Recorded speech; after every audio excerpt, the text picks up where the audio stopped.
إلى حضرة النبي سيدنا محمد صلى الله عليه وسلم وآله الكرام وأصحابه العنبر، وإلى مشايخنا والمسلمين أجمعين، خصوصا إلى والدنا وأولادنا وأسرتنا وقرابتنا أجمعين، وخصوصا إلى حاجاتنا ودعائنا ومقصودنا.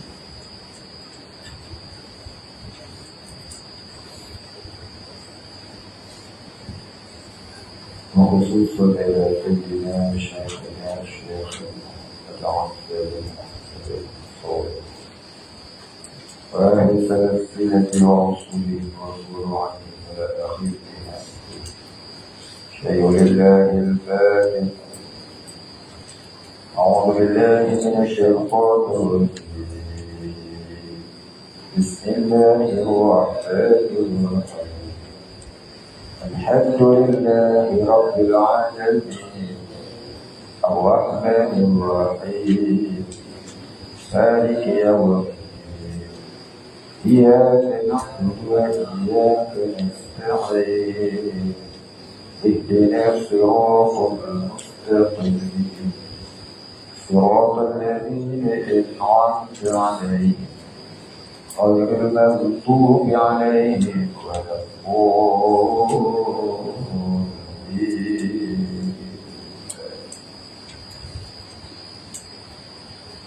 ثم إلى مصنف والمؤلف لهذه الكتاب الشيخ الحاجي عبد الغني بن الحاجي يحيى، أوصاله وفروعه ومن ينتسب إليه أجمع. شيء لله الفاتحة. أعوذ بالله من الشيطان الرجيم. بسم الله الرحمن الرحيم. الحمد لله رب العالمين الرحمن الرحيم مالك يوم الدين إياك نعبد وإياك نستعين اهدنا الصراط المستقيم صراط الذين أنعمت عليهم غير المغضوب عليهم ولا الضالين.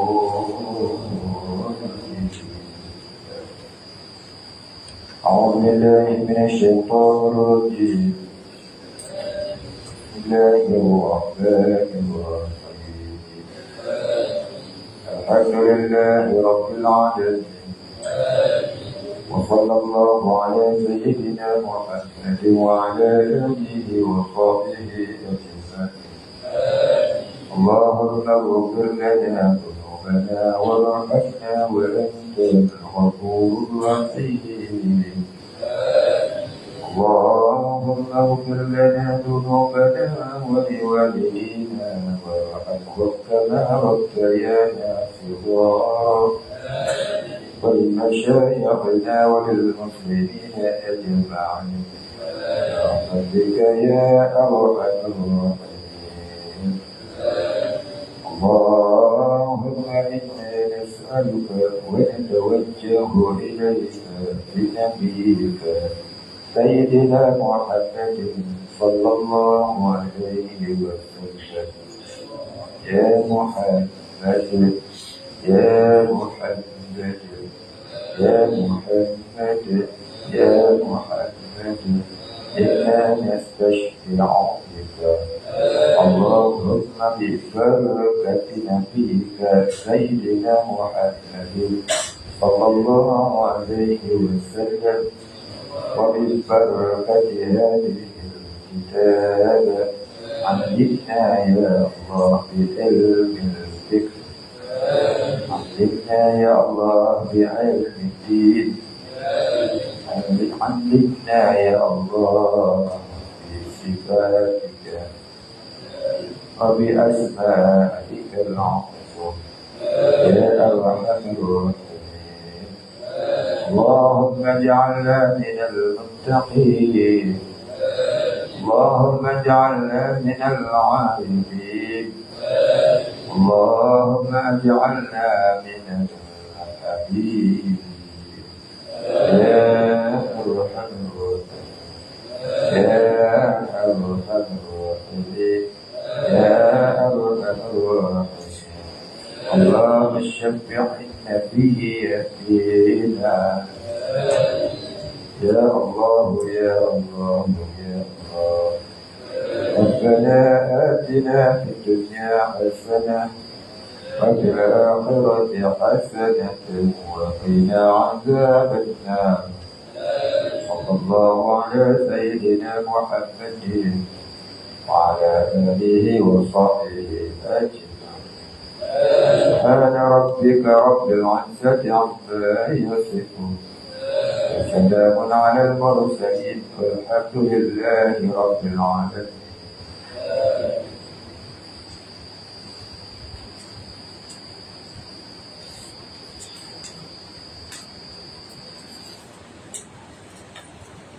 Buka surat 4.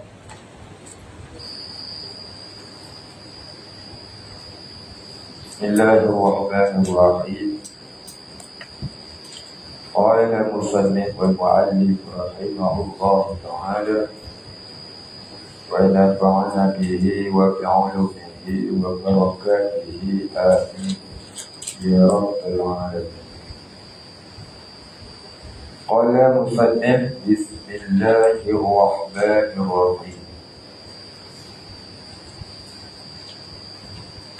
Saya, yakni pengarang kitab ini, mulakan menulis kitab ini dengan nama Allah yang Maha Pemurah lagi Maha Mengasihan. Kerana bersempena akan mengikut jejak kitab Allah yang dimulakan dengan Bismillahirrahmanirrahim, iaitu kitab Al-Quran. Pada kebanyakan surah dalam kitabnya dan beramal dengan hadis Nabi SAW bagaimana sabdanya, yakni sebagaimana sabdanya, kullu amrin dhi badin la yubda'u fihi bi bismillahirrahmanirrahim fahuwa aqta'un wa fi riwayatin au ajzamun. Maksudnya tiap-tiap perkara yang digemari yang tidak dimulakan dengan Bismillahirrahmanirrahim. Ini tiap-tiap perkara yang kita nak buat, kalau tak dimulakan dengan Bismillahirrahmanirrahim, padanya jadi kurang berkatnya. Makna perkataan tiap-tiap perkara yang digemari itu ialah perkara atau pekerjaan yang dituntut atau diharuskan pada syarak sekira-kira tidak haram pada zatnya. Maknanya pada diri perbuatan yang kita nak buat tu.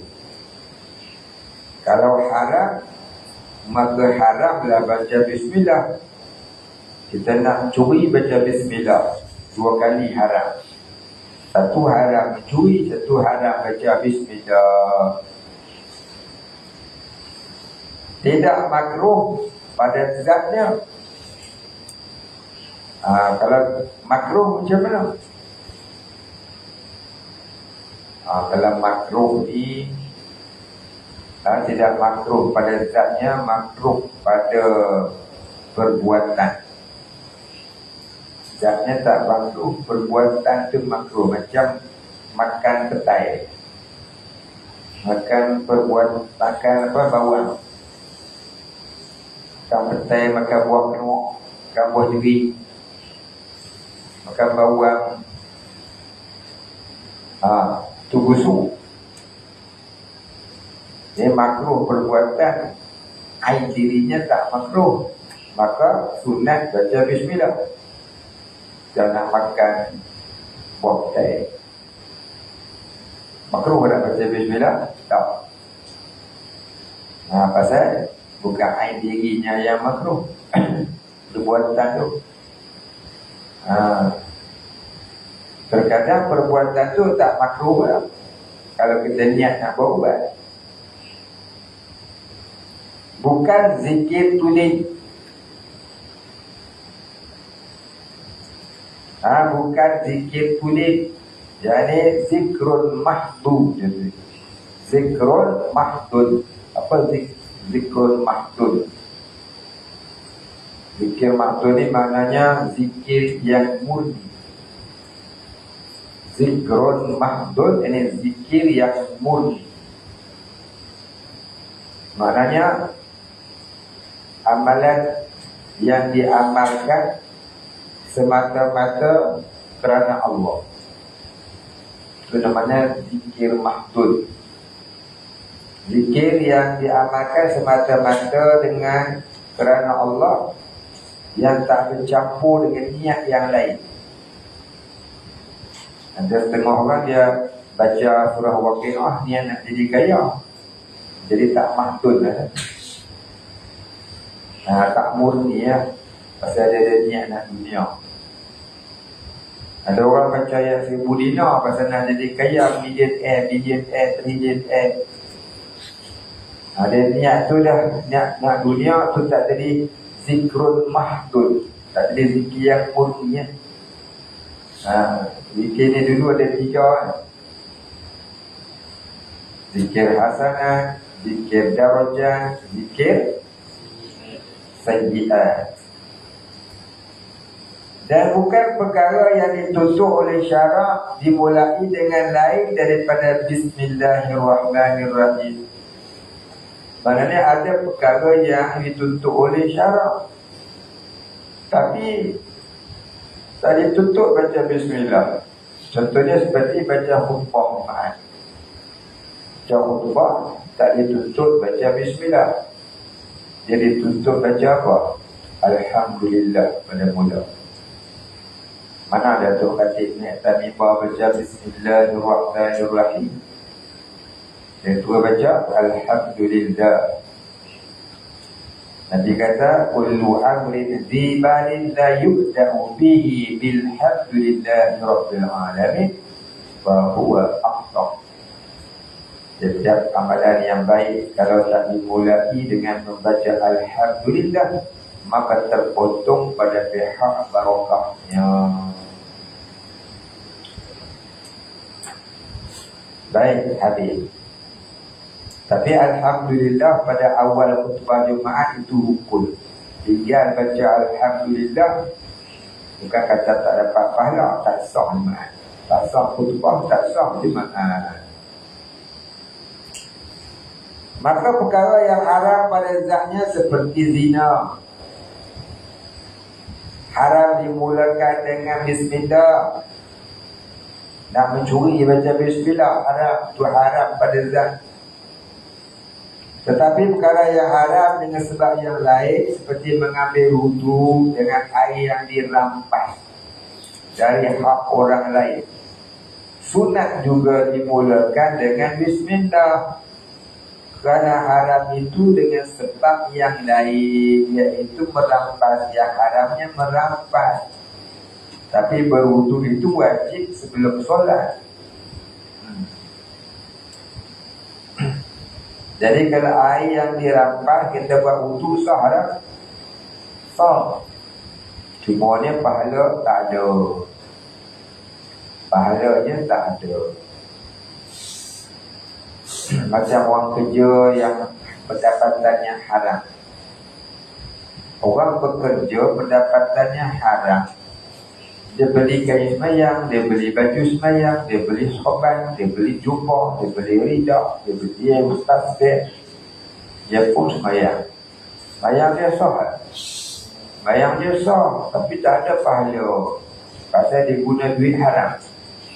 Pasal pendapatan haram. Beli baju pun haram.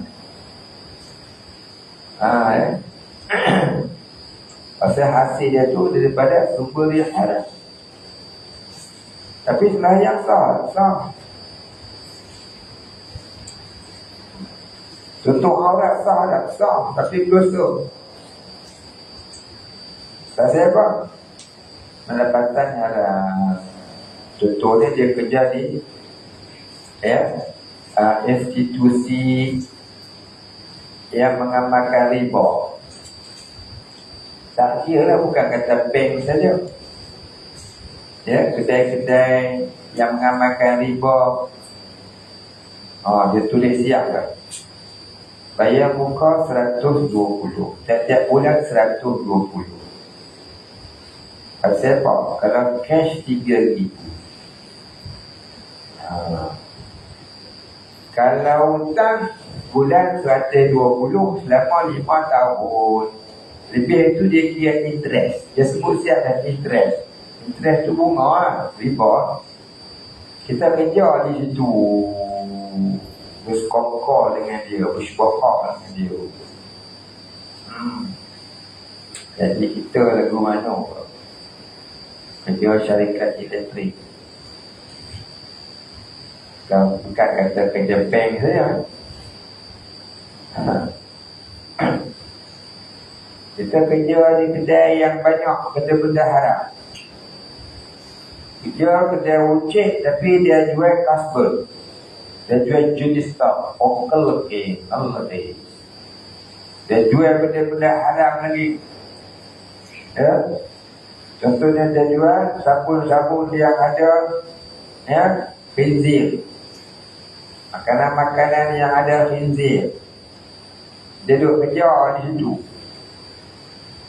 Jadilah dia bersyubhat dengan benda haram tu. Terkadang jadi makruh, terkadang jadi haram. Kalau banyak yang halal, maka jadi makruh. Kalau banyak yang haram, maka jadi haram. Dalam mazhab Syafi'i dia buat nisbahnya gini. Kalau yang haram tu masuk dalam air yang suci, pasal yang suci tu banyak, upah ada air dia. Contoh lagi, satu kolah tu masuk babi ekor, rebuk dia terjun. Air tu berubah. Kalau air tu tak berubah, maknanya air tu masih mutlak boleh digunakan. Maknanya kalau banyak yang halal jadi yang haram, maka masih bolehlah digunakan. Tapi nya makruh pula duit tu, gaji tu makruh. Saya syubhah. Tak jatuh haram jadi syubhah. Tapi kalau air tu berubah, maknanya banyak yang haram pada yang halal. Banyak najis lagi pada air, maka air tu jadi mutanajis. Maka air itu tak boleh digunakan untuk bersuci. Itulah kalau banyak yang haram daripada yang halal, maka pendapatannya jadi haram. Kalau banyak yang halal daripada yang haram, maka pendapatannya jadi syubhah. Syubhah ni hukumnya halal. Syubhah hukumnya halal tapi makruh. Tapi di sisi ulama tasawuf, syubhah itu haram. Pasal apa jadi haram? Sebab dia menyekat perjalanan kerohanian kepada ma'rifatullah. Jadi apa sahaja kerja yang bersangkut dengan benda syubhah, dia boleh ibadat, dia boleh solat, puasa, zikir semua, tapi dia menghalangi meningkatnya kerohanian kepada ma'rifatullah. Nabi kata al-halalu innal halala bayyinun wal haram bayyinun wa ma bainahuma mushtabihatun. Sesungguhnya halal itu nyata, haram pun nyata. Antara keduanya ini tak jelas haram, tak jelas halal, mushtabihatun, syubhah. Jadi syubhah ni lah guna. Syubhah ni halal, tapi menyekat kerohanian daripada menuju ma'rifatullah. Kalau banyak solatnya, banyak fikirnya, itu dah masalah. Pada zaman ni, kita ni jadi berat nak buat ibadat. Yang kata banyak, nak buat ibadat pun jadi berat. Kurang kali dah banyak masuk pada syubhat dalam hukum. Kadang-kadang kerjanya halal. Halalan kerja dia. Pergiban tak ada. Pasal apa? Cakap pukul 8 dan setengah pun masuk. Balik pukul 3, telefon kawan. Ni kau nak balik tolong cakap lah. Pukul apa? Pukul 5 subuh. Itu bukan syubhat, tu haram pun. Tipu. Kerja syarikat orang Islam pula tu. Kerja syarikat kafir hati tu bila kira apa lain kan. Kerja syarikat orang Islam. Baik.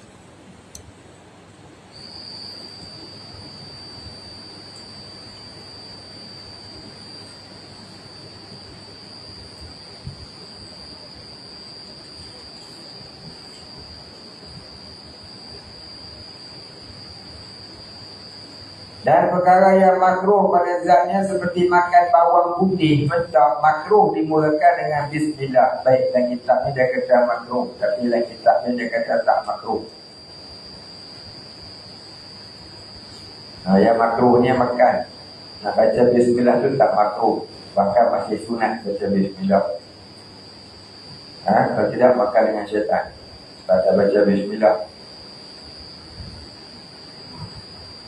Jadi dalam kitab ni ada benda-benda yang agak berlainan dengan kita muktabak, kita betulkan. Satu di antaranya ya.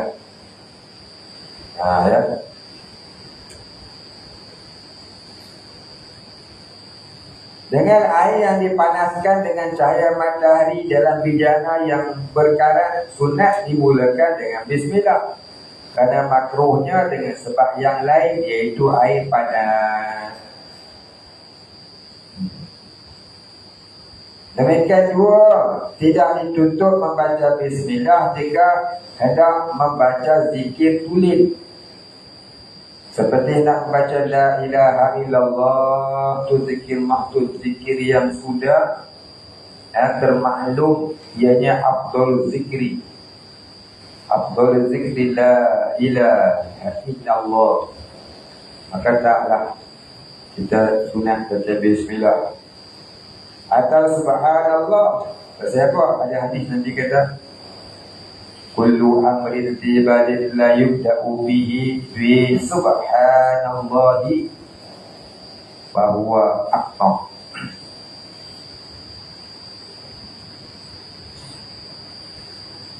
Atau assalamualaikum.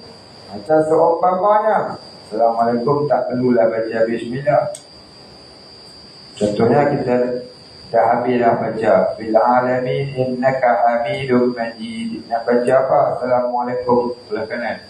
Tak sunat baca bismillah. Atau pergi rumah orang. Pergi rumah orang nak bagi salam, tak sunat juga lah baca bismillah. Tapi nak baca pun tak ada salam. Baca bismillah niat zikir tak apa. Bukan kerana sunat nak bagi salam. Dia kata udkhuluha bisalamin. Masuklah olehmu dengan ucapan salam. Dia tak ada pun bismillah itu. Atau seumpamanya adapun zikir yang tidak tulis seperti membaca Quran, maka sunat dibaca bismillah. Baik, nak baca Quran ni walaupun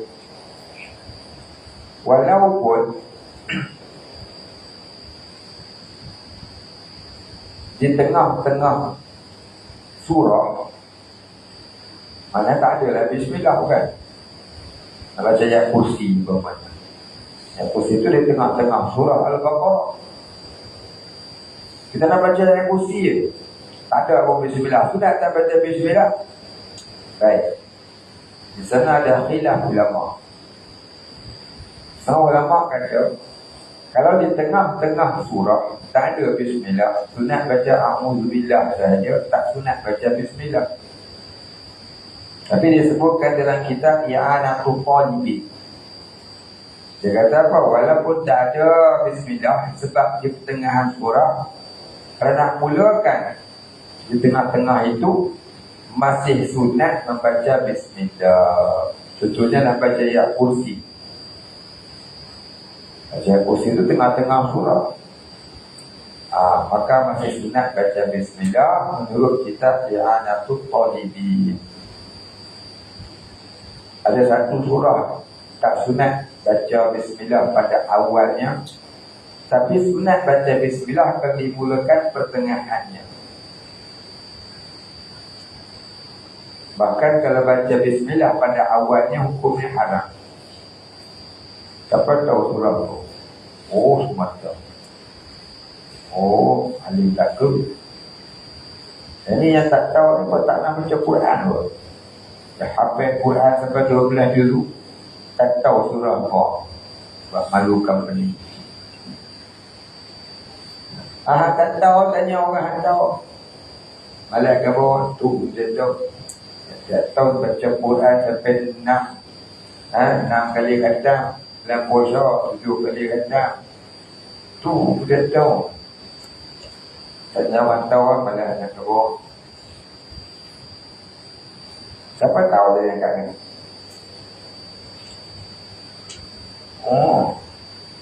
Surah apa ni? Surah Tarakat. Dia angkat tangan tadi. Tahu kan tak tahu? Kalau dia angkat tangan lepas, memang di tipu kan? Memang di. Siapa tahu?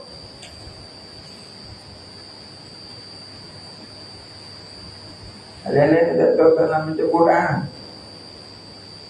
Tak baca Quran. Surah apa ni man? Surah At-Taubah ada nak? Ada. Mungkin tak tahu yang kata tahu. Bohong. Ya kawal kidbah, fa innal kidbah mujanibun lil iman. Jauhi kamu dari bohong. Buka mulut bohong. Buka mulut bohong. Angkat tangan bohong. Sesungguhnya bohong itu menjauhkan kamu dari iman, Nabi kata. Faham? Faham? Ngaku lah tak tahu. Ngaku tak apa lah. Bukan nak malu apa. Dia tak tahu apa tak tahu.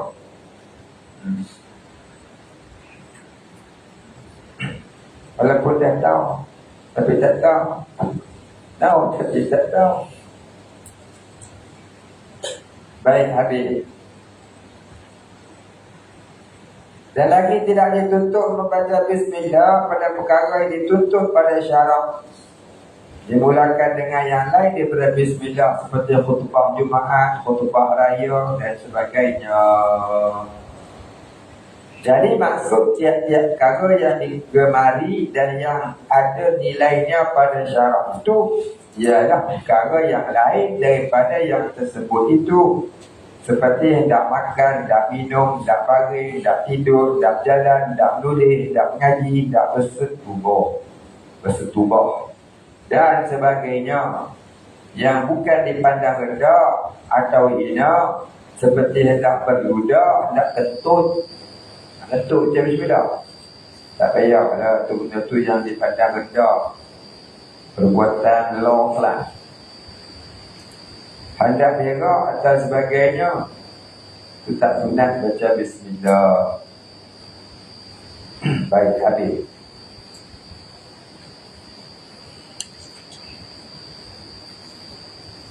Baik, sambung muka surat 6. Bismillahirrahmanirrahim. Bersuci dan hukumnya. Baik, kita banyak reti dah ni, cuma nak ulang-ulangkan ni je lah. Jadi saya baca lagi. Tak faham tanya. Jangan tak faham buat. Ya, kan?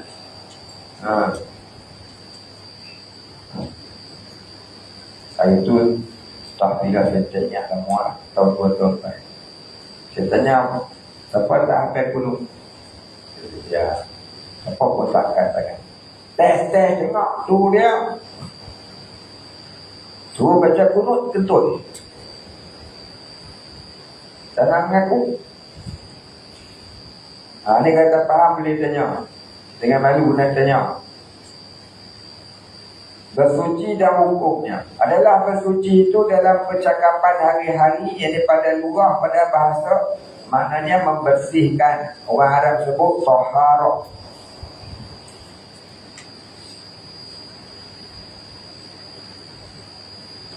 Maknanya membersihkan diri atau benda-benda daripada kekotoran. Apa maksud kotor? Iaitu cemar-cemar, segala yang cemar, sama ada najis atau tidak. Kadang-kadang benda tu tak najis, tapi kotor.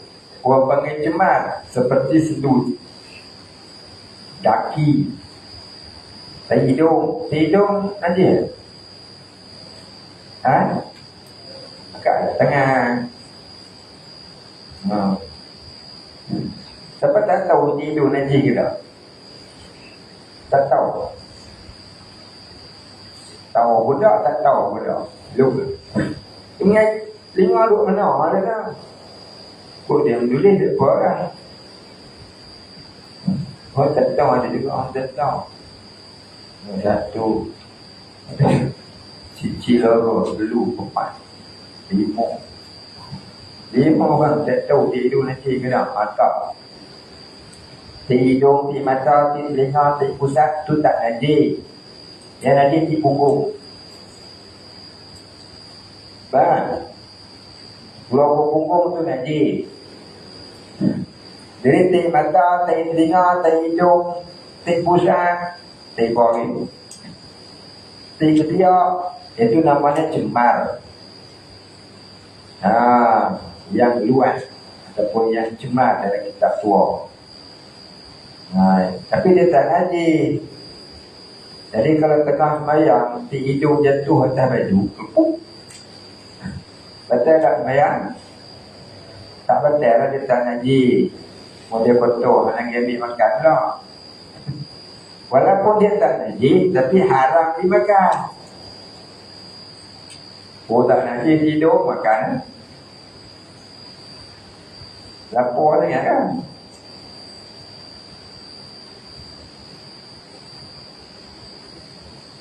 Jadi walaupun tak najis, dia haram dimakan. Pasal apa? Dia cemar. Satu. Yang keduanya dia banyak kuman. Begitu juga dengan hingus, kahak. Kita bersih keluar hingus. Ya, terpelanting, stepek kena hidung kawan. Dia tak najis, tapi dia cemar. Dalam kahak tu ada 99% kuman. Jadi dia haram ditelan, haram dimakan. Jadi kata apa ni, hijau potato telan dia. Ilman kena. Dah. Baik. Dia walaupun dia tak najis, tapi haram dimakan sebab dia cemar, kotor, berkuman dan boleh mendatangkan penyakit mudarat pada tubuh. Jadi ada yang tak najis tapi haram dimakan pasal mudarat pada tubuh. Contohnya hingus tadi lah, di hidung, di telinga, di minyak, halal ke haram? Apa kata haram tak hukum? Di hidung mesin, tu ada. Haram bukan sebab najis, haram sebab cemar. Jadi haram tu bukan mata-mata najis. Ada haram tu dengan sebab cemar, mudarat. Macam minyak petrol. Minyak petrol dia najis ya? Siapa tahu minyak petrol najis ke tak? Bukan ingat. Kita tengok. Minyak petrol najis ke tak? Kita tahu. Siapa tak tahu? Dan minyak petrol ni dia dihasilkan daripada bahan asli bumi. Dia bukannya masuk khinzir ke apa dok albun ke dah. Dia bukan buat daripada darah, dia tak buat daripada najis. Dia hasil mahsul bumi. Maka bila hasil mahsul bumi, dia tak najis. Jadi minyak petrol, minyak diesel, gas asli, minyak tanah, itu dibuat daripada bahan asli, hasil mahsul bumi. Dia tak najis. Dia tak najis boleh dimakan tak? Dia lihat pada orang. Kalau minum minyak petrol tu menjadikan dia sihat dan kuat, bahkan boleh terbang di angkasa raya. Dia minum nak boleh terbang up in the way, jadi Superman. Tak jadi apa pun, tak jadi hero ke. Maka tak haram bagi dia. Jadi bagi dia apa? Harus. Tapi kalau dia minum-minum, jadi gila babi. Tahu gila babi? Siapa pernah tengok gila babi? Dekat dengan? Oh, tak pernah tengok. Orang sebut gila babi. Zaman ni kena tukar minyak apa? Gila India. Gila babi ni macam ni. Bila dia seram penyakit gila dia jatuh, lepas tu berpuih-puih mulut tu ketak kan. Oh, tu orang gila babi.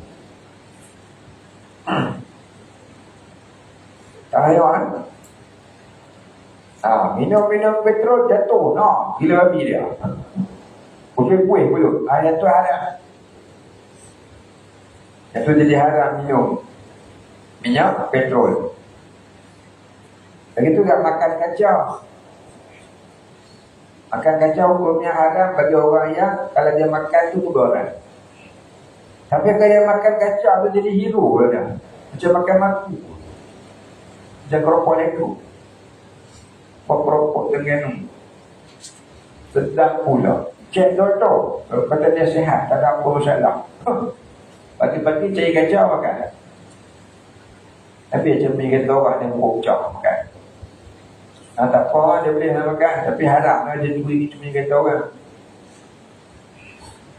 Makan paku. Kita pucuk paku dia lah makan. Dia makan paku. Paku 5 inci gitu lain tu. Masuk dalam habis dia bisit. Jadi lagi. Tak apa. Itu haram sebab mudarat. Kalau tak mudarat tak apa. Tapi kalau makan balik bayar 848 itu mudarat ke tak mudarat ke, sehat ke tak sehat, itu tetap haram sebab dia najis yang telah qat'i hukumnya pada dalil Quran walahmil khinzir. Tapi kalau binatang yang tak ada, yang tak dihukumkan qat'i, yang dihukumkan ikhtilafi ataupun ijtihadi, itu lihat kepada mazhab yang dianut. Contohnya macam tupai. Tupai. Tak tahu? Tak tahu tupai? Tahu. Tupai setengah ulama kata halal, setengah ulama kata haram. Itu namanya hukum yang ijtihadi, dia tak qat'i. Qat'i ni putus. Ijtihadi itu atas dasar ijtihad ulama. Khilaf ulama, setengah ulama kata halal. Macam buaya. Buaya ni dia ijtihadi. Mazhab Syafi'i haram. Mazhab Maliki dia kata boleh. Boleh makan buaya sebelum buaya makan kamu. Kalau kamu dah dimakan buaya, kamu dah tak boleh makan buaya. Betul tak? Tapi dia kata harus makan buaya. Aku mazhab Maliki. Dia pun terjun sungai lagi, tangkap buaya. Tak ada jalan tangkap, buaya tangkap itu. Baik, habis. Dan maknanya pada syarak lagi tak, sama ada najis atau tidak, seperti air ludah, hingus dan lain-lain. Itu namanya kotoran, cemar. Ya, air ludah tak najis. Air liur, air liur kucing. Air liur kucing najis.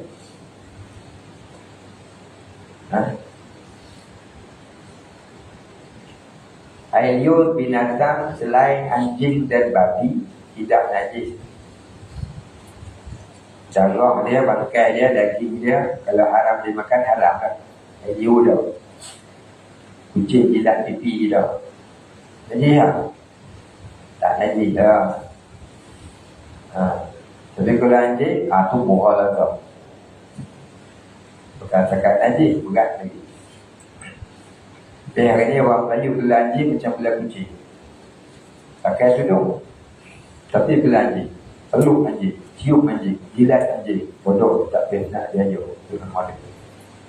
Dia bukan tak tahu tudung boleh pakai, takkan tak tahu anjing tu dilarang Nabi. Tapi oleh kerana gay, dia mana gay, nak tunjuk dalam orang, nak tunjuk kita dia hebat dalam mendekilkan hukum syarak. Dulu ni ada satu pengarah Jabatan Agama Islam negeri ... Pengarah Jabatan Agama Islam negeri ... Kamu cerita negeri mana? Belok anjing. Aku dah tahu. Akhir zaman ni pelik-pelik tu. Akhir zaman ni sungguh pelik-pelik. Tahu tak? Asal dengar macam tak masuk akal. Tapi itulah dia. Tak mahu cerita nak pergi mana. Saya dia pakai cekuk. Jadi kalau ramai kutuk sultan, jeban sehat walafiat, cakap yang menyentuh sedikit dengan orang besar negeri, tak ada mahu cekuk. Kalau kita tu orang awam, orang tak ada apa-apa pangkat. Kalau dia ada pangkat YB, tak apa. Jumpa dengan syarat YB sepek. YB sepek buat permainan pun tak apa. Ini akhir zaman ni. Suruh-suruh lah Malaysia lah ni. Aku jatuh nak cakap lah. Tak terus lagi tak kena. Dan maknanya pada syarak ni, makna najis itu. Maknanya pada syarak ni, makna taharah atau bersuci tadi. Iaitu menghilangkan halangan beribadah dengan sebab ada adat atau ada najis. Dan menghilangkan halangan memakan sesuatu benda dengan sebab kena najis.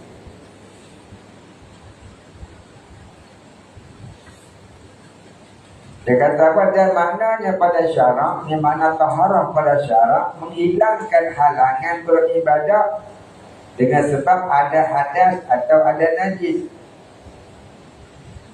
Ada hadas, ada berapa jenis? La ilaha illallah. Ada juga yang tak tahu hadas ada berapa jenis. Siapa tak tahu? Yang tak tahu pula ada berapa jenis, angkat tangan. Tahu pula tak tahu pula. Tanya lagi sekali. Siapa tak tahu najis hadas ada berapa jenis? Ada seorang tu tahu pula, tak tahu pula. Tak tahu apa? Tak tahu saya nak urai. Nak tengok majoriti lah. Siapa tahu najis ada hadas ada berapa kat kan? Siapa tak tahu kat kan? Angkat tangan. Tak tahu mudah, tak tahu mudah. Ada berapa beri? Apa dia? Apa dia ada ci? Buat ci. Baik, ada soal? Buat soal. Betul tak?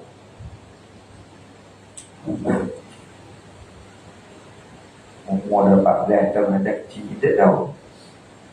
Kita kata tetap, tapi tetap, tapi tetap. Tahu kan tak? Ha? Tak tahu punya. Tapi apa dia tahu? Tu orang yang jujur. Tak tahu apa dia tahu.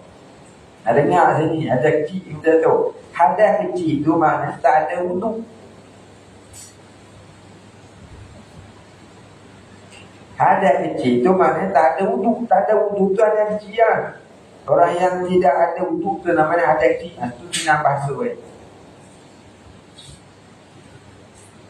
Dia dah ambil wuduk, lepas tu dia terkentut. Jadi ada kecilan. Dan apa? Kentut. Dia dah wuduk, dia pergi berak. Tu ada apa?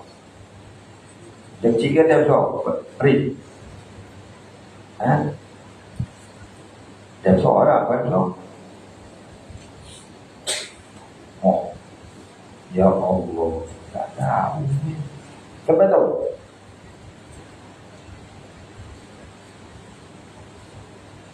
Dia ambil wuduk, lepas tu dia pergi berak. Beradah dia. Beradah dia kecil kan dia besar. Sebenarnya ada juga, tak tahu juga lah. Ada seturah tengah. Oh, banyak tak tahu punya. Saya kalau pondok dia majlis tak ada. Tu tak lepas. Kata tak apalah, tak tahu. Bagusnya. Cuma saya kan umur dapat 14 tahun. Dia kecil dia besar dia tahu. Rupanya. Hari tu saya dah khatam dah Safinatun Najah. Dah khatam dah Matla'an Badri. Apa mengaji lagu mana? Khatam dah Kifayatul Muhtadi. Kita tebal. Buat apa tak nak apa. Itu jadi. Bila dia ada wuduk, tiba-tiba dia pergi berak. Walaupun namanya hadas, dia air besar, tapi tetap namanya berhadaki. Air besar tu bahasa buang air besar tu bahasa beradab. Sebut berak, wuduk. Jadi orang boleh sebut buang air besar. Pasal apa? Banyak guna air nak basuh, najis kat tempat dia. Tahu?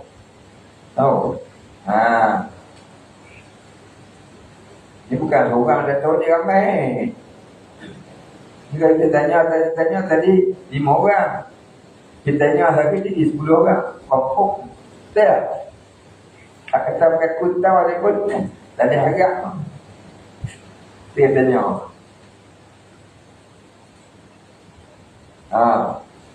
Jadi katakan buat anak kecil tu pasal dia kecil, sakit basuh guna air sikit lah, buat air sikit. Jadi ada kecil. Jadi lah, apa makna air kecil? Kecil. Jadi buat air kecil ke, buat air besar ke, kecil ke, berak ke, kalau kita ada wuduk, maka jadilah berhadas kecil namanya. Faham? Faham mana? Faham payah? Faham ya kan? Walaupun dia buang air besar, maka wudunya batal. Jadi ada kecil, bukannya buang air besar, ada besar. Contoh berak kencing, disentuh kulit perempuan yang ajnabi tanpa berlapis, tadi ada wuduk, batal. Itu benar mana dia berhadas kecil. Dia tidur. Dia tidur terletak. Dekuk macam berat.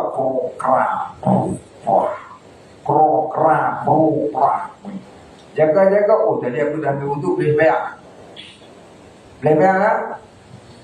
Tak boleh. Jadi dah berhadas kecil. Pasal hang tidur, hilang akal, jadilah berhadas kecil. Wuduk tu batal dengan sendiri, walaupun tak terkentut, tapi hilang akal. Hilang akal, batal wuduk. Batal wuduk tu, apa juga yang menyebabkan batal wuduk, tu namanya hadas kecil. Jadi kalau orang tanya, apa itu hadas kecil? Hadas kecil ialah orang yang tidak berwuduk. Orang yang tak ada wudu pada dirinya, orang yang tidak ada wudu pada dirinya, itu namanya ada kecil. Tak boleh sentuh Quran, tak boleh sembahyang.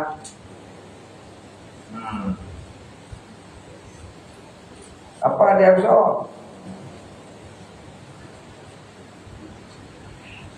Ada besarnya sesuatu yang mewajibkan mandi. Jadi namakan mandi hadas besar. Apa yang mewajibkan mandi? Yang menjadikan seseorang itu hadas besar, apakah dia wajib mandi? Pada yang pertama, berjima. Walaupun tak keluar air mani, berjima jadi hadas besar, maka wajib dia mandi. Walaupun tak keluar air mani, ayat duit. Yang kedua, keluar air mani, tak kira macam mana cara keluar ya. Mimpi ke, buat sendiri ke, apa juga, wajiblah mandi ada besar. Itu yang mewajibkan mandi. Yang ketiga, orang perempuan yang suci daripada haid. Orang perempuan yang suci daripada haid, maka wajib dia mandi. Kemudian orang perempuan yang suci daripada nifas. Nifas tu bukan nifas, nifas. Siapa tahu nifas? Akak ingat? Oh, tak tahu lah. Ramai juga orang tak tahu nifas.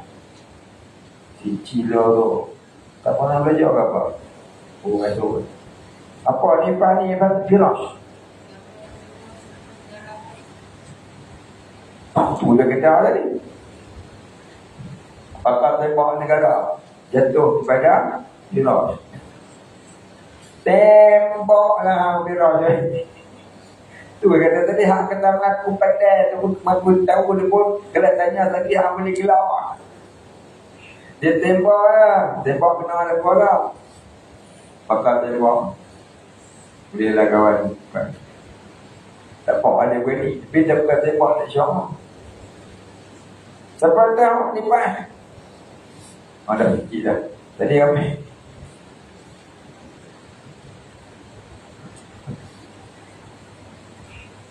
Lama di sini tu. Tak tahu. Ada buku hang buat mana ilmu. Hang buat pasal ilmu tak? Tulis macam mana lama lah tu mengaji. Lepas tu cerita banyak kali dah. Air nifas bidada. Tu tak kira. Nifas ni ialah jaga yang keluar selepas seseorang perempuan itu melahirkan anak. Nifas itu ialah darah yang mengeringi wiladah, darah wiladah, darah kerana beranak. Dia beranak tu keluar darah tu darah wiladah, mengeringi itu nama nifas. Sebanyak-banyaknya selama-lamanya 60 hari. Ganimnya 40 hari. Paling sikit 1 detik. Ada tak orang yang tak ada nifas? Ada. Fatimah Az-Zahra, anak Nabi Muhammad. Aku jadi kelakar Az-Zahra.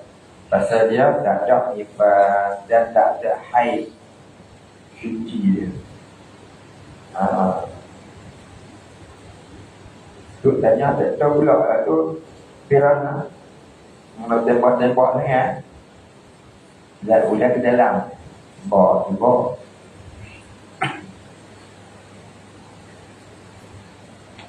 Darah nifas. Baik. Yang kelima, mati. Mati itu jadi ada besar. Maka wajiblah dimandikan. Dia tak wajib mandi. Orang mati wajib mandi ya. Orang mati tak wajib mandi. Orang hidup tu wajib memandikannya. Faham tak? Ada tak orang mati tak wajib dimandikan? Ada. Siapa? Orang kafir. Lagi orang mati syahid muqraqah. Lagi orang yang kalau dimandikan maka mudarat jasadnya. Seperti orang mati terbakar, kalau kena air lagi dia jadi lembu bertubuh dia, maka tak wajiblah dimandi, dicampaknya terus di solat. Tapi kata dia wajib lebur jasadnya maka wajib dimandi. Pakar juga jadi agak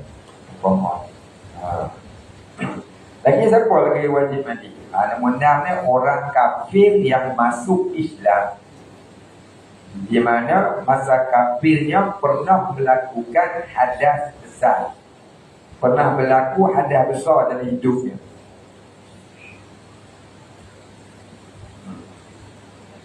Macam mana?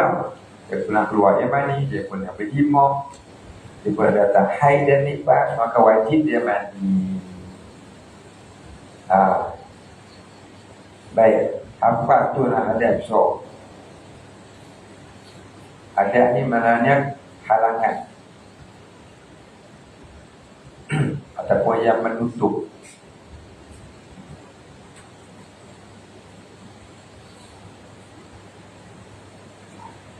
Hadas ni banyak-banyak maknanya. Percakapan pun hadas juga.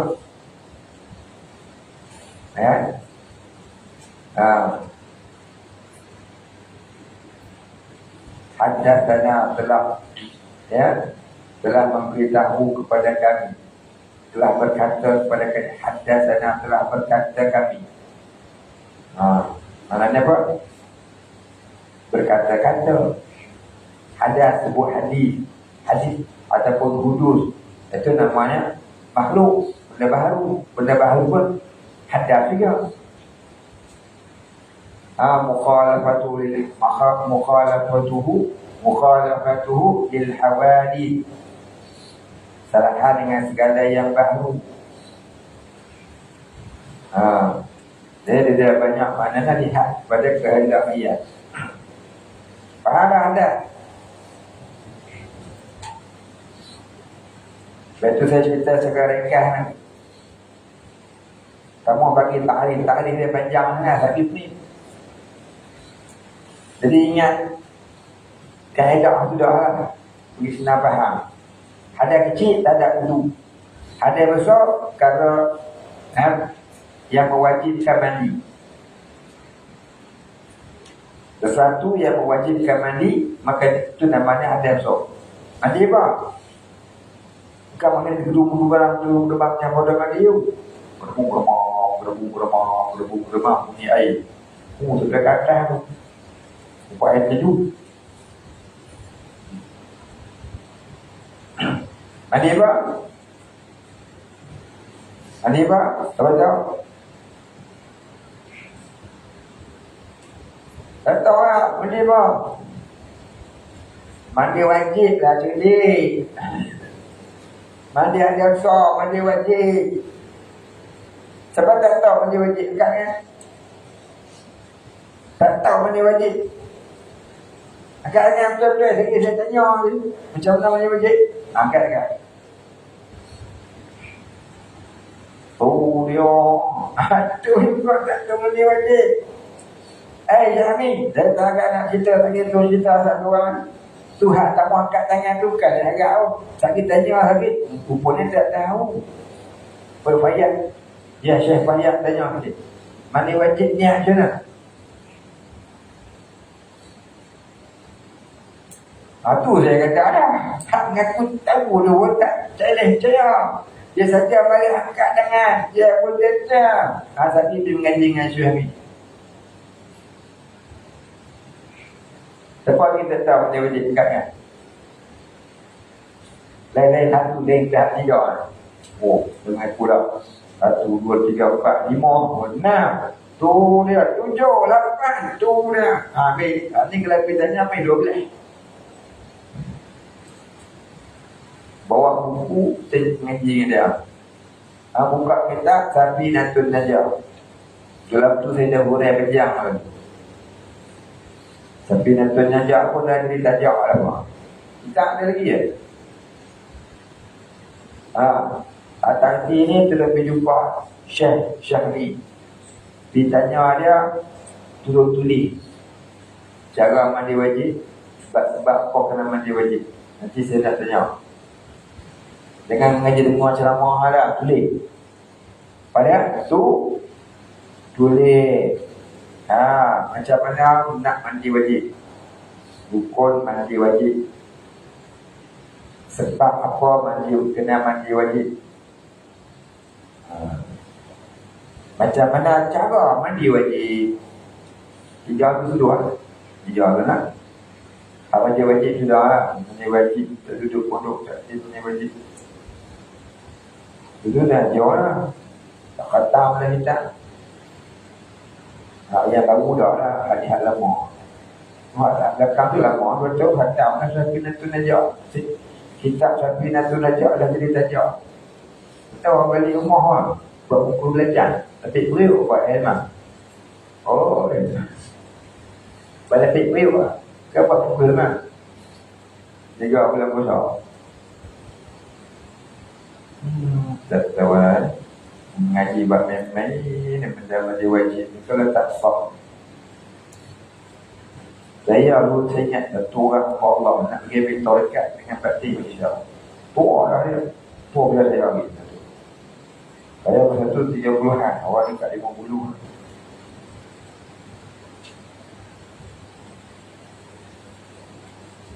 Jadi hari tu kami ada buat perhimpunan tarekat serta yang tahu bakti Malaysia Mahakam.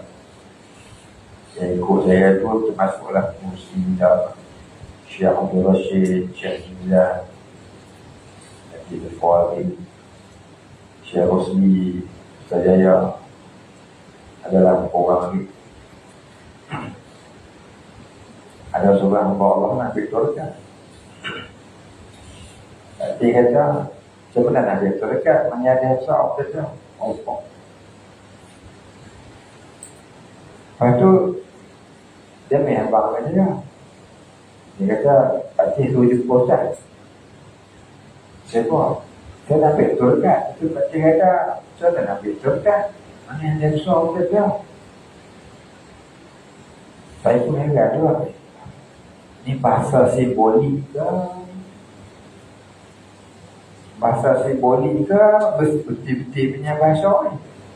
Saya, orang-orang Allah ni, Ahlillah ni, dia cakap kadang-kadang simbolik. Takkan tak tua, tak gimana ada kan? Dia pun cerita kat saya. Takkan dia tak betul lah. Sebab tak tengok dia nak cerita. Saya nak baca syarat, mandi hadat, sebab mandi hadat, hukum mandi hadat, calon mandi hadat. Komplit lah. Cerita tu. Ada hal lain.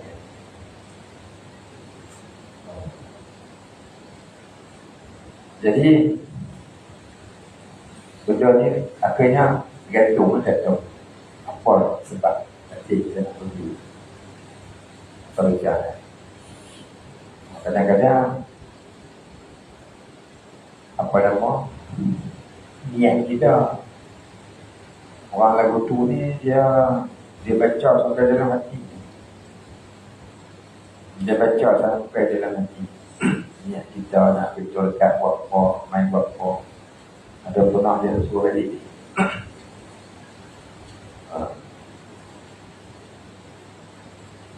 Macam Pak Cumi. Dan ada orang pergi rumah dia. Cari tak jumpa. Dah sampai dah, pintu tak buka. Besok anak Pak Cumi nak datang. Pukul 3:30. Baik.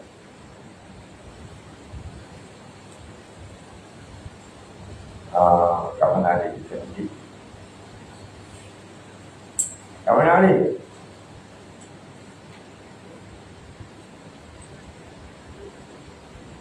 Ayat buat berfungsi sembilan ayat.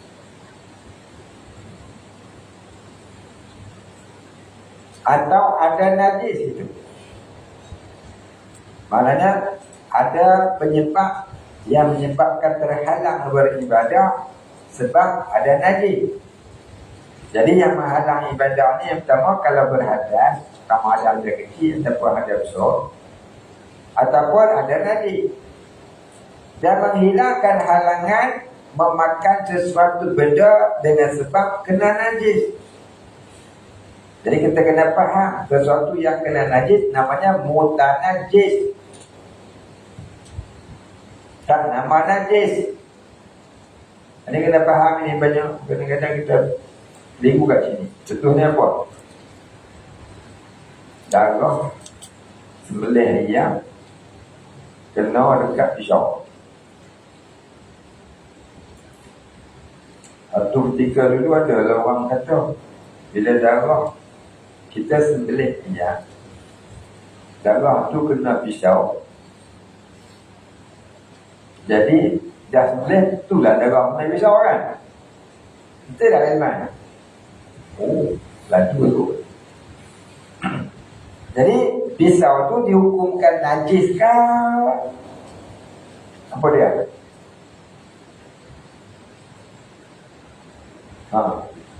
Oh, apa dia air? Baik. Apa maksud hutan najis?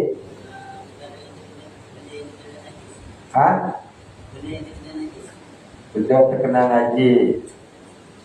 Tapi orang ni kata pisau tu najis, maka tak boleh lagi nak sembelih ayam yang lain, mereka kena basuh dulu.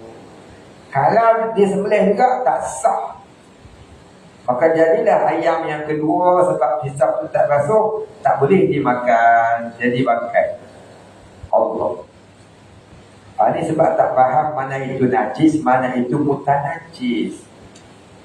Memang tak boleh menyembelih binatang menggunakan najis. Tapi kalau mutanajis seperti pisau yang terkena darah tu mutanajis, itu boleh. Cuma tak molek je lah kan. Moleknya basuh dulu. Jadi kalau dia sembelih juga dengan darah tu ada kat pisau, maka sembelih tu sah ke tak sah? Sah. Dia kata tak sah. Pasal apa sembelih dengan najis? Dengan najis memanglah tak sah. Tapi pisau tu kena darah bukan najis, tu mutan najis. Jadi bezakan mana najis, mana mutan najis. Sembelih dengan tulang, sembelih dengan tulang khinzir, dia tak boleh lah, tu najis. Tapi kalau sembelih dengan pisau yang terkena darah, itu mutan najis. Jadi kena faham mana itu najis, mana itu mutan najis. Maka dia kata, kadang-kadang orang beli ayam kat pasar, balik makan pakai. Pasal apa? Sembelih dengan pisau tak dibasuh. Dia kata lah, ini masalah ni. Pasal tak faham apa itu najis, apa itu mutan najis. Kita berhenti situ dulu. Dan katanya alat untuk membuat bersuci. Wallahu a'lam.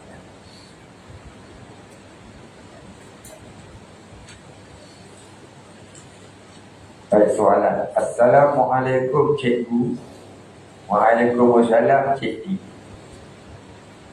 Mohon bertanya, saya mendengar ada ustaz yang berkata riya hanya dikira dalam perlakuan ibadah, tidak dikira dalam perbuatan bersifat kebendaan duniawi. Sebagai contoh, kita mengecat rumah untuk bagi orang tengok rumah kita cantik dari luar. Maka itu dinamakan menunjuk kepada manusia.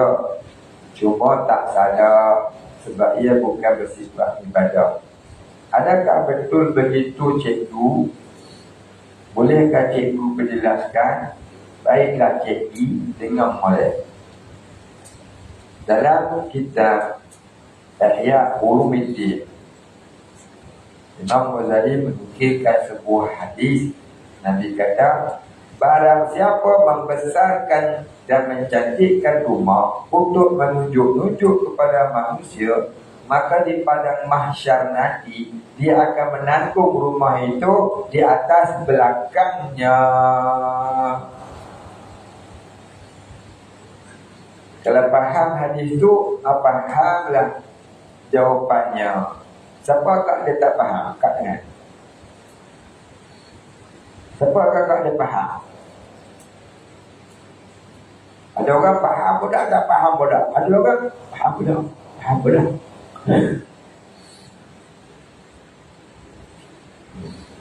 Saya suka tanya berapa lelaki nampak macam faham kan. Saya tanya, wah dia dah. Sekali lagi saya baca. Dengar molek, saya baca terjemah dia. Ini kata, barang siapa membesarkan rumah dan mencantikkannya untuk menunjuk kepada manusia, maka di padang mahsyar nanti dia akan menanggung rumah itu di atas belakangnya. Berat tak Allah? Maknanya seksa ke nikmat? Jadi kalau betul menunjuk rumah lawak korang ni bersuara ke tak? Riak korang tentang harta benda dunia, dosa ke tempat pahala? Dosa bukan ibadah saja. Kadang-kadang pinggan dalam cermin, dalam almari cermin tu pun kita tak dapat nak tanggung dah, dosa dah. Oh ni pinggan ni I beli dekat UK. Jauh ni tak jauh mana? Ulu Kelang. Tapi dia bubuh lah almari dia riak. Dia bangga dia pergi kat Ulu Kelang. Dia bangga pergi. Jadi pergi kat mana? Ni saya pergi kat Los Angeles. Bangga pula. Penat bola pergi. Nak bulu. Penjat tu, penjat. Ben ni kenapa makan nasi dan tepung? Sayang nak guna pakai nasi dan tepung dah. Tu bodoh tak nak dianjur. Faham tak? Beli barang lawa-lawa buah almari. Lelaki nak pakai, jangan apa-apa. Habis tu nak pakai lawa. Dia nak pakai akan dalam tutup pisang. Ada dua ketik kat belakang rumah. Ada tak tahu lah orang macam tu. Kau ada tu. Kan, habis tu nak buat apa? Nak tunjuk korang ni bang. Nak tunjuk korang tu. Dosa pinggan tu pun nanti tak tertanggung dah. Minah oi. Siapa beli pinggan lawan-lawan nak riak korang. Jadi riak yang dosa ni bukan hanya ibadah. Termasuklah harta benda dunia. Faham? Harta benda dunia itu bukan untuk diriakkan. Harta benda dunia tu kalau kamu banyak lebih, itu untuk diinfakkan fi sabilillah. Infak pada jalan Allah. Tu pun betul jarang. Lebih daripada yang kita pakai, infak di jalan Allah. Tu ciri orang beriman. Alladzina yu'minu. Okay. Yang kali wa mimma razaqnahum yunfiqun. Apa? Kita ada banyak harta lebih tu. Infak fi sabilillah, bukan untuk tujuh orang. Kalau nak beli kereta lawa, silakan. Tapi janganlah riak. Pandang zalika fadlun min Allah. Belilah Ferrari ke, Bugatti ke, helikopter ke, nak beli roket ke, Lamborghini ke, Lamborghini belilah. Tapi pandang itu lah, zalika min hadza min fadlillah. Jadi yang salah bukan harta benda dunia yang lawa, yang indah, yang cantik, yang mahal tu. Yang salah berniat kamu beli. Innamal a'malu binniyati wa innamal likulli imri'in ma nawa. Apa yang kau niat? Kau niat nak berpegang, kau niat nak tunjuk, maka berdosa. Nabi Sulaiman bila Balqis, Ratu Balqis puji istana dia lawa, dia kata apa? Kita tengok dia siapa. Dia kata apa? Ada min fadli rabbi. Inilah limpah punya Tuhan. Dia tak kata dia pandai, dia tak kata dia punya. Jadi kalau kita mengindahkan rumah dan sebagainya, kita pandang itu adalah limpah kurnia Allah yang wajib kita syukuri. Bukan yang nak tunjuk pada orang. Maka jadi harus dan dapat pahala sebab mensyukuri nikmat Allah. Yang haram kau buat lawa-lawa nak tunjuk orang. Ar-riya'u dzanbun kabir. Riya itu dosa besar. Tak kira ibadah ke, mata benda dunia ke, dosa juga. Jadi kalau ustaz tu kata riya mata benda dunia tak dosa, mungkin dia maksudnya tu gini. Mungkin jangan salahkan dia ya. Kadang-kadang kita tu yang tak prihatin menerima huraian dia. Dia riak kepada Allah. Ya Allah, kau telah kurniakan kepada rezeki. Inilah aku telah membina sebuah rumah. Ya. Jadi kalau ia pahala bagiku ya Allah. Dia riak kepada Allah. Dia gunakan nikmat Tuhan bagi itu bukan buat maksiat dah. Buat rumah untuk keluarga dia duduk. Minta Allah Ta'ala pandang seperti pandang rahmat. Riak pada Allah tu dapat pahala. Ada tak riak pada manusia yang dapat pahala? Ada juga. Riak maknanya menunjuk-nunjuk. Menunjuk-nunjuk tu tak semestinya berdosa lagi. Kadang-kadang dia menunjuk-nunjuk pada manusia tapi niat kerana Allah. Kalau tak tunjuk tak jadi ibadah. Contohnya apa dia? Berceramah. Kalau dia tak ceramah, macam mana tak tunjuk Quran? Umur saya orang tanya ceramah ustaz, kata dia sudah pakai tak ada ustaz kat dunia. Nabi pun tak mengajar, Nabi pun tak dakwah. Siapa? Tak punya. Jadi ada riak dapat pahala, ada riak dapat dosa. Tengok riak aku. Ngajar agama, niat nak dapat perhatian manusia, itu riak yang haram. Ngajar agama, niat nak riakkan, nak tunjuk cara ibadah yang betul, supaya sah ibadah, supaya dapat redha Allah, si penceramah dan si pendengar. Itu dapat pahala pula riak tu. Jadi yang berdosa bukan ain riak. Yang berdosa riak tu kenapa?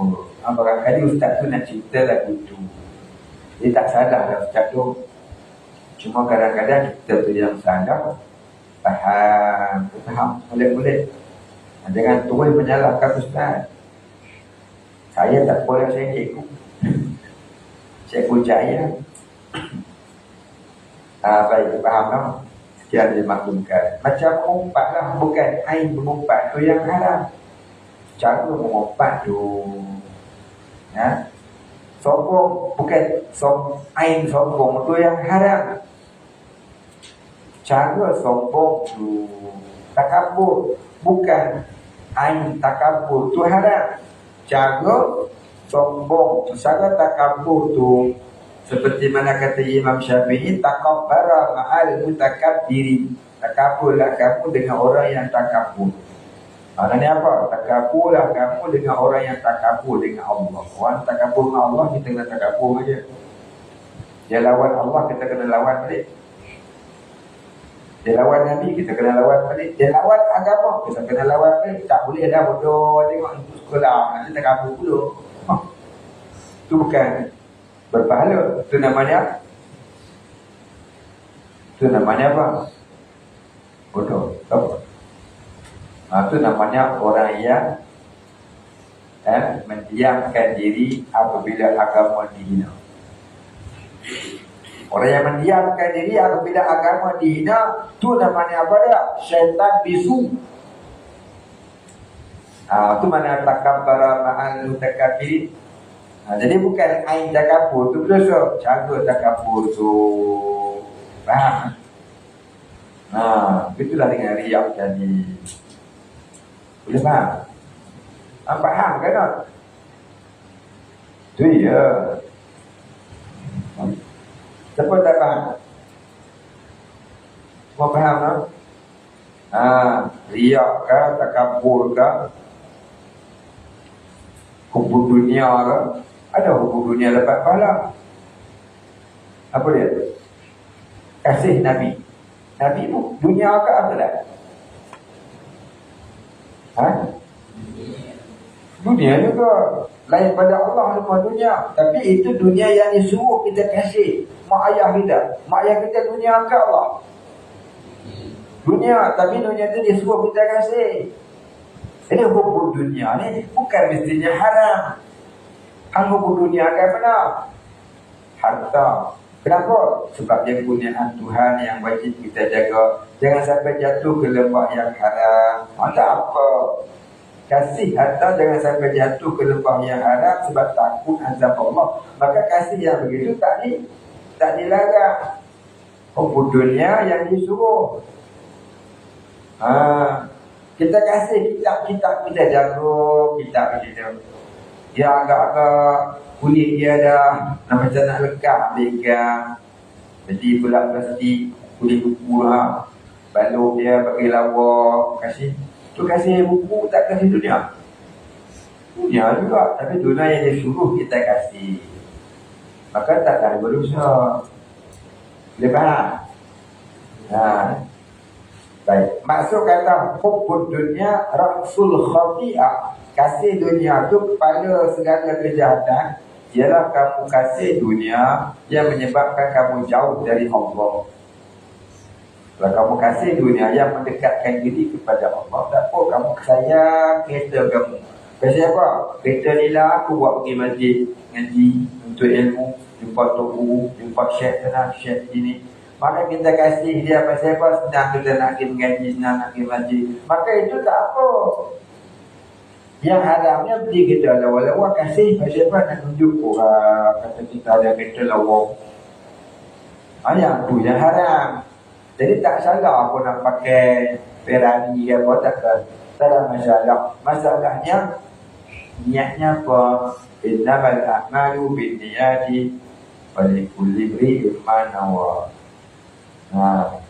Jadi janganlah kita pandang toku apa pasal pakai Ferrari hukum dunia. Apa angkat dia tu? Toko tu hukum dunia dapat pahala. Pasal apa? Kereta dia dah pergi masjid. Bukan dia buat pergi tengok kuda. Bukan pergi tengok kuda racing. Bukan pergi tengok orang menyanyi baladan Nusantara. Dia buat pergi mana? Buat pergi masjid, mengajar orang. Dia bukan kita mewah kat. Beda, nak jumpa. Boleh pakai molek mana saat masjid tengah jalan, saat masjid tengah jalan. Bila orang balik pun dia sampai. Sampai dia pakai kereta tajuk. Apa masalah? Nabi pakai kuda merah. Bukan kereta merah, kuda merah. Nabi masa dia wafat, dia meninggalkan 24 ekor kuda merah. Kuda merah zaman Nabi kalau kita hari ni macam kereta mewah. Ferrari aku kata kuda paling mewah, kuda merah. Di hujung-hujung usia Nabi. Baik, habis. Wallahu a'lam. Al-Fatihah. A'udzu billahi minasy syaithanir rajim. Bismillahirrahmanirrahim. Alhamdulillahi rabbil alamin. الرحمن الرحيم مالك يوم الدين إياك نعبد وإياك نستعين اهدنا الصراط المستقيم صراط الذين أنعمت عليهم غير المغضوب عليهم ولا الضالين. بسم الله الرحمن الرحيم الحمد لله رب العالمين والصلاة والسلام على أشرف الأنبياء والمرسلين وعلى آله وصحبه أجمعين. اللهم اغفر لنا ذنوبنا وارحمنا وأنت الغفور الرحيم. اللهم اغفر لنا ذنوبنا ولوالدينا وارحمهم كما ربيانا صغارا ولمشايخنا وللمسلمين أجمعين برحمتك يا أرحم الراحمين. اللهم نور قلوبنا بنور معرفتك يا فتاح يا رزاق افتح لنا فتحا قريبا كما فتحته على أنبيائك وأوليائك وعبادك الصالحين. وصلى الله على سيدنا محمد وعلى آله وصحبه أجمعين. سبحان ربك رب العزة عما يصفون وسلام على المرسلين الحمد لله رب العالمين.